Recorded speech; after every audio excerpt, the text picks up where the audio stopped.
Hi, my name is Becky Alvarez, and I'm the International Student Advisor, and this is the F1 Employment Webinar from the International Student Program. There are many benefits to working in the United States besides earning money. You can learn English, get a better understanding of American culture, make new friends and other important connections, acquire new skills, and improve your college applications by adding important experience to your resume. Today's topics include employment categories, hourly limits, application procedures, Social Security and taxes, and unlawful activities. The first employment category is on-campus employment. All F1 students are eligible to work on campus upon their arrival at SRJC. This is the only type of work that is allowed during your first year in F1 status. For students whose financial situation has changed due to circumstances beyond their control, they can apply for economic hardship work authorization, where your job can be in any position. Now, this is authorized by United States Citizenship and Immigration Service and has a $410 application fee that can be waived. Curricular Practical Training, or CPT, provides an opportunity for hands-on work experience in your field of study. This requires a job offer and your enrollment in at least one internship unit. It's authorized by our office with approval from the SRJC Career Hub. Finally, optional practical training is much like CPT, but this is full-time and occurs after graduation. A job offer is not required to apply, but this is also authorized by USCIS, so it has a $410 application fee. Now, the two categories on the left allow you to get a job in any position, and the two on the right require a job that is related to your major. The two categories on the bottom require adjudication from the United States Citizenship and Immigration Service and charge an application fee. For any of these categories of employment, you must be in good academic standing to qualify. Let's discuss the hourly limits of how much you can actually work. So, all F1 employment is going to be limited to part-time during this semester and full-time during official school breaks. So what does that exactly mean? Well, according to the F1 regulations, part-time is defined as anything up to 20 hours per week, and full-time is over 20 hours per week. Now at SRJC, we have our own definitions. We do not allow student employees or STNCs to work more than 25 hours per week, including for multiple positions. If you work for an off-campus employer, they may have their own definition as well for full-time and part-time. For example, they may consider a job that offers only 35 hours per week as a part-time job. But this doesn't change the fact that you are still required to abide by the F1 definitions for full-time and part-time, meaning anything over or under 20 hours per week. Here's a few examples of what we're talking about and what isn't allowed in terms of combining different categories of employment authorization. So during the semester, you could work up to 20 hours per week at SRJC, as well as 20 hours per week on curricular practical training. In other words, CPT and on-campus jobs are not mutually exclusive. You can do both at the same time. During the summer, you may work up to 25 hours per week on campus, and you may have an unlimited number of CPT hours. So CPT doesn't have a maximum number of hours during the summer, but SRJC still has their maximum of 25 hours per week. And finally, during the semester, you couldn't work 15 hours per week at, say, EOPS, as well as 15 hours per week at the servery, because remember that on-campus employment is limited to 20 hours per week in the semester, even if you have more than one job.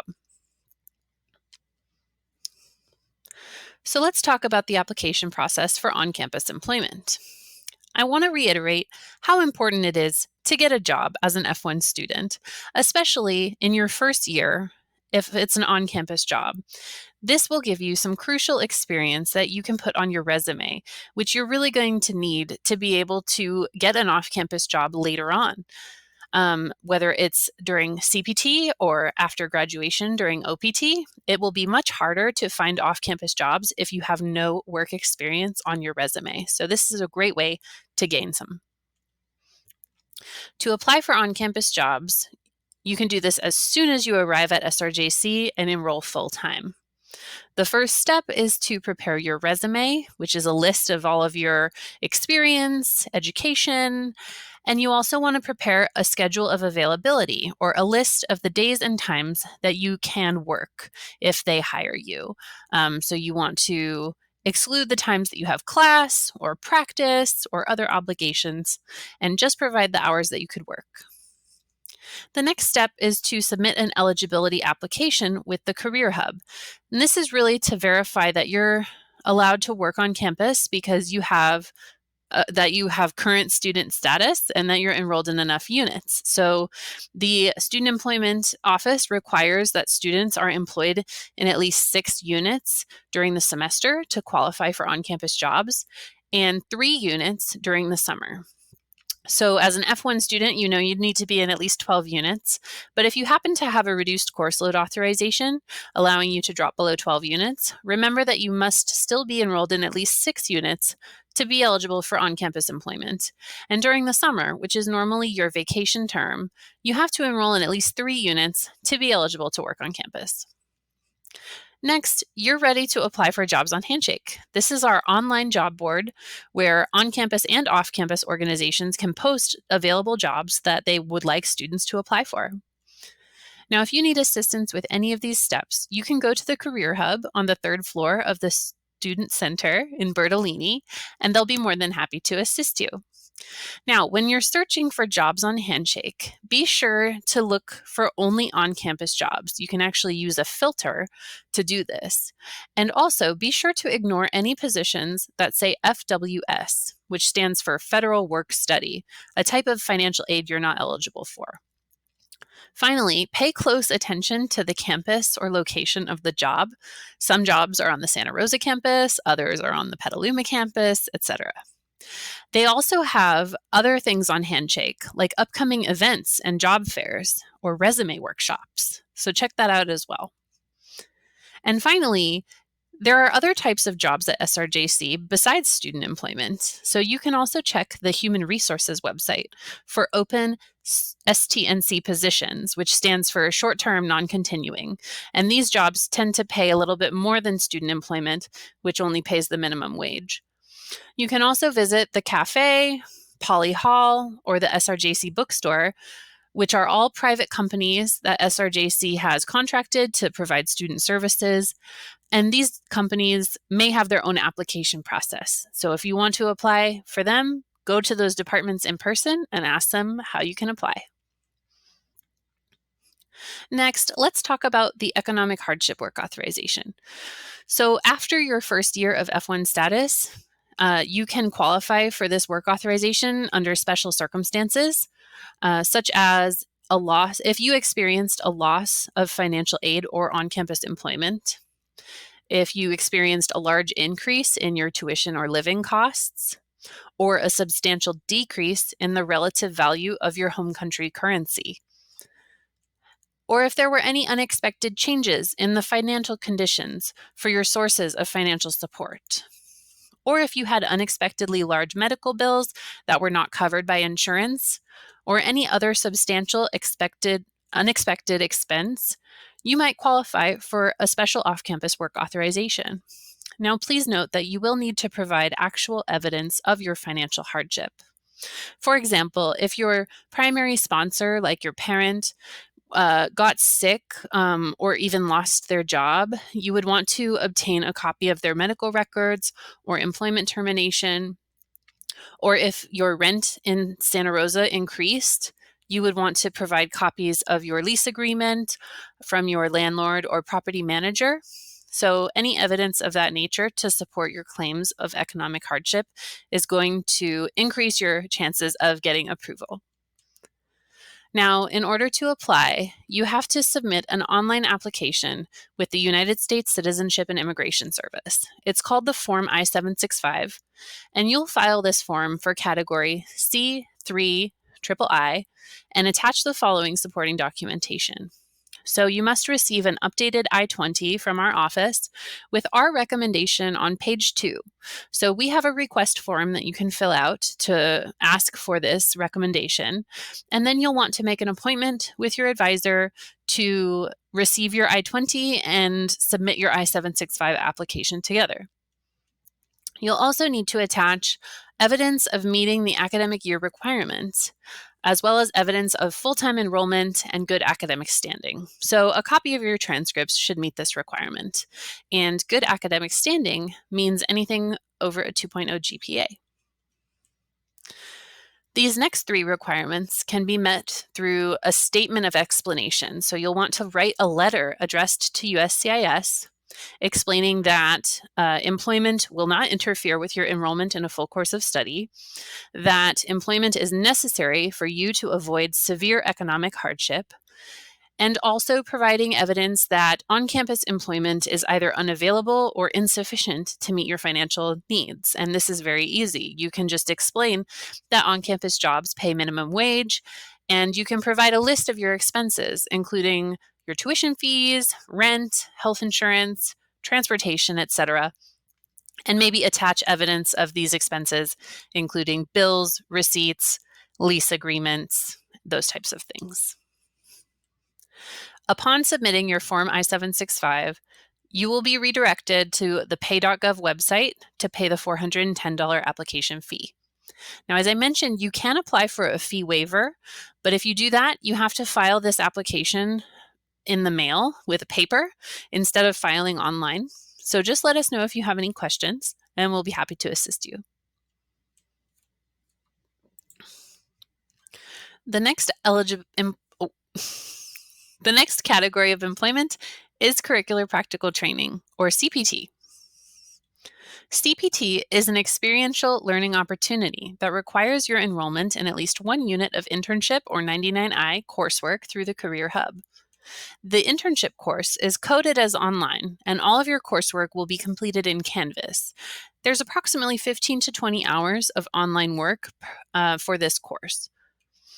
You'll also have to have a couple of meetings with your instructor. The first meeting will be in person. The second meeting will occur at your actual job site with your supervisor. If you're going to register for this course, you must receive an ad code from the Career Hub and enroll in these units by week 6. Now, 1 unit is equivalent to 54 hours of paid employment over the course of the term. If you're going to work 20 hours per week during the semester, you can earn up to 4 units per semester. If you're going to work in the summer and do 40 hours per week, you can earn up to 5 units, but you only have to register for at least 1 of these units. You don't have to register for 5 units. If you need assistance with finding a job, the Career Hub can help you with your resume, provide job leads, and help you prepare for the interview process. Now, to apply for CPT, you must complete these steps in their exact order. First, you'll submit the internship interest form to request an appointment with the internship coordinator in the Career Hub. Next, you can begin to look for jobs related to your major. Once you find one, you must obtain a job offer letter from your prospective employer, and we have an example of this on our website via this link. Then you will submit a request for a 99I ad code and then register for that course.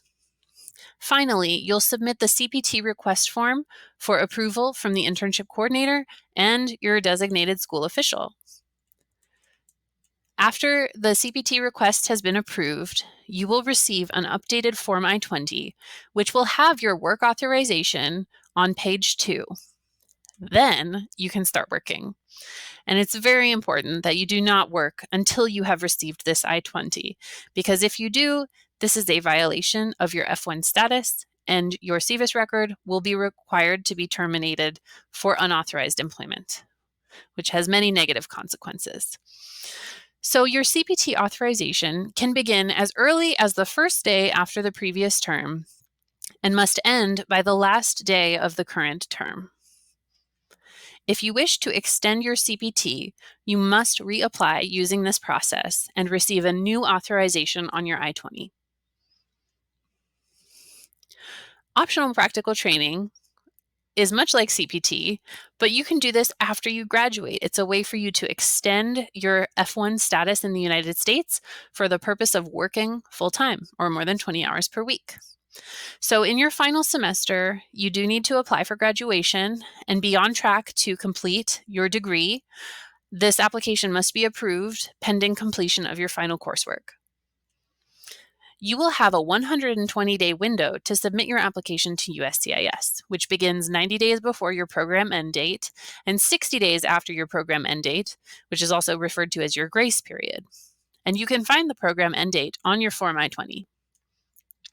We highly recommend that you apply as early as possible because USCIS adjudication for OPT takes approximately 2 to 3 months, and your OPT authorization must start during your 60-day grace period. So don't wait until the last minute or you'll start accruing unemployment. Now, during OPT, you must report any employment or address updates within 10 days. So you're allowed to have multiple jobs with multiple employers as long as they are all related to your major at SRJC. You are also allowed up to 90 days of unemployment during the 12 months. So you can use that time at the beginning of your authorization to look for jobs, or in between jobs, or at the end of your authorization. You may apply for up to 12 months of post-completion OPT per degree level. So the first time you are eligible is after completing an associate's degree. But if you transfer to a university and complete a bachelor's degree, you become eligible for an additional 12 months of OPT. There is also a 24-month extension available for graduates in a STEM field at the bachelor's degree level and higher. So if you earn a bachelor's degree, you could potentially work for 3 years after graduation, in addition to the 12 months you get for completing your associate degree.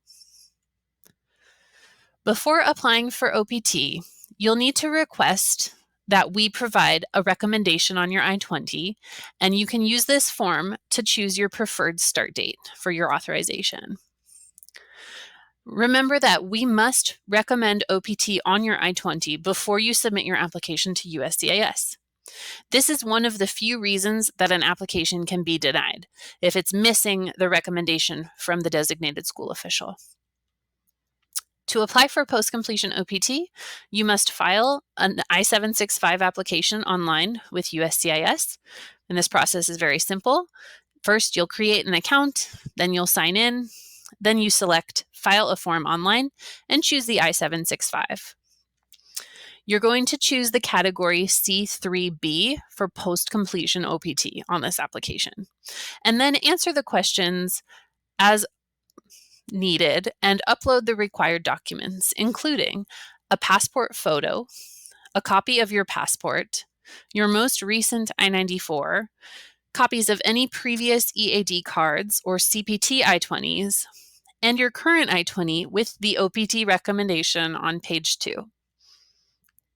Upon submitting your I-765, you will be redirected to pay the $410 application fee at pay.gov, and there's no opportunity for a fee waiver for OPT.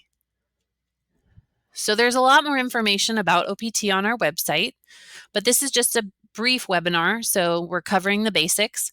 But if you have questions about traveling or reporting requirements, you want to check out our website.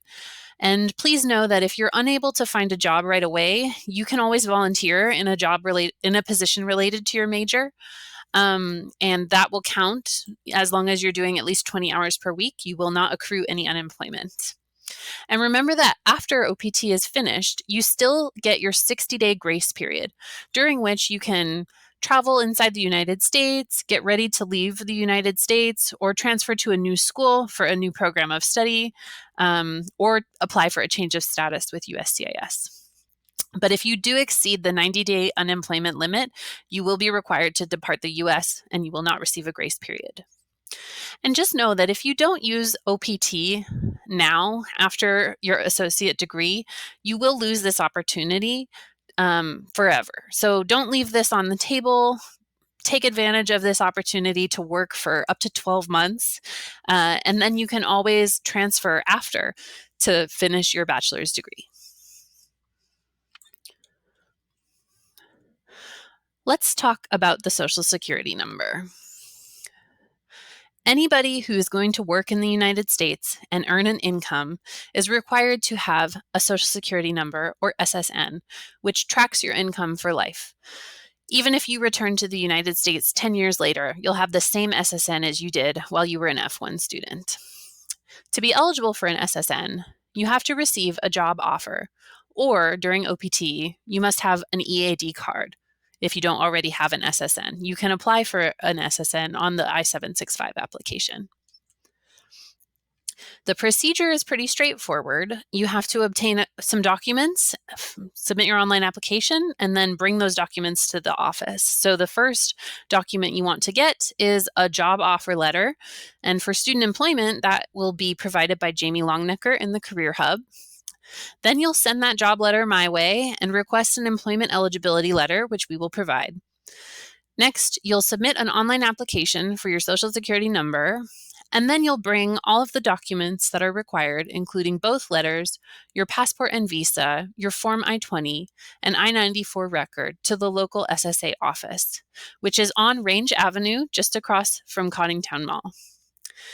After you apply for your SSN, you can provide the receipt to your employer so that you can begin working. Once you receive your SSN card in the mail, you can give that to your employer and you'll be able to get paid.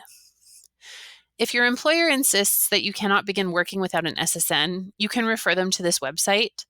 This may be the case if you're working off campus for a company that has never hired an international student. But it's very straightforward. It will explain to them that you are allowed to work for that company after you have applied for an SSN and provide the receipt. Taxes is another consideration for F1 students who are working in the United States. Now, all F1 students, regardless of if they worked or not, are required to file a Form 8843 each year by June 15th. If you did work, you're probably going to have to pay some taxes on your income. Your employer will withhold money from your paycheck for taxes, but you can apply to get this money back by filing a tax return with the IRS. You must file both a federal and state tax return by April 15th for the previous calendar year. That comes in the form of a 1040 non-resident form or a 540 non-resident form for federal and state tax returns. If you need any assistance with this process, as you probably will, we cannot provide that, unfortunately, but there are several resources that are available to help you. First is CAP Sonoma. This is an organization that provides free tax preparation assistance for low-income members of the community. And if you only had an on-campus job, you should qualify to have your taxes prepared at CAP Sonoma. There's also some software programs available for a small fee for non-resident tax preparation. Those include Glacier or Sprintax. Do not use TurboTax. They do not file non-resident taxes. You can also hire a local professional tax specialist or accountant by appointment and for a higher fee. But there are many firms where you can get assistance with your taxes. Finally, this is a reminder that the fact that you have an F1 visa, it determines what you can and cannot do during your time in the United States. So it's critically important that you maintain your F1 status so that you're eligible for the employment opportunities we discussed. Remember that your primary purpose in the United States is to study. So any employment is a benefit of maintaining your F1 status. And we are happy to provide you with the information that you need, but ultimately it's your responsibility to know and follow the rules for F1 students during your studies at SRJC. Employment is defined as work performed in exchange for compensation. So, providing any good or service for money, room and board, or other significant benefits is not allowed without proper authorization. It is allowed for you to volunteer or do unpaid work that meets federal labor standards, but if you're doing something that other people would normally be paid to do for a company, it's probably not meeting those requirements and it's not true volunteerism. So don't accept those jobs or don't accept those volunteer opportunities. Also, if you have a class that requires you to go off campus and receive training, that should be okay as long as you're not being paid and as long as all of the students in your class are required to do the same thing. Here are some examples of unauthorized employment. So, salon services like hair or nails, childcare or babysitting, driving for Lyft or Uber, buying and selling products or real estate for a profit, social media influencing of any kind, playing music for money, working or for an overseas employer from inside the United States, or helping, quote unquote, or working under the table are all examples of things that are not allowed as an F1 student. And if our office receives real evidence that you worked without authorization, unfortunately, we are required by law to terminate your SEVIS record, which can have serious consequences for your future, including denial of immigration benefits and or deportation. Other consequences include, denial of a change of status, denial of an extension of stay, denial of reinstatement. Basically, you have no F1 benefits if your SEVIS record is terminated for this reason, and you will be removable or deportable from the United States. Now, some other common problems that have to do with employment that could lead to SEVIS termination include receiving OPT authorization and then not actually graduating, so not completing your classes, or not requesting a new CPT authorization when your employer changes. I've had to terminate SEVIS records for students who have done that. Or if they have requested retroactive authorization of CPT saying, I started a job in January, but it's not on my I-20. Can you add it to my I-20? I can't. I'm sorry. Or receiving curricular practical training authorization and then dropping the 99I course is also grounds for termination. Applying for OPT without recommendation on the I-20, as I mentioned, will result in a denial of that application, or failing to report updates during OPT could result in termination. So there's a lot to be careful about. But if you have any questions, I am here to help you. Please don't hesitate to contact us. We are located in Plover Hall in admissions and records, and we're open Monday through Thursday from 8 a.m. to 5 p.m. and Friday from 8 a.m. to 1 p.m. You can call us on the phone or send us an email, or you can very easily book an appointment with this link. We provide Zoom advising or in-person advising, whatever works best for you, we are happy to accommodate that. So I hope to hear from you soon, and I look forward to helping you on your employment journey in the United States.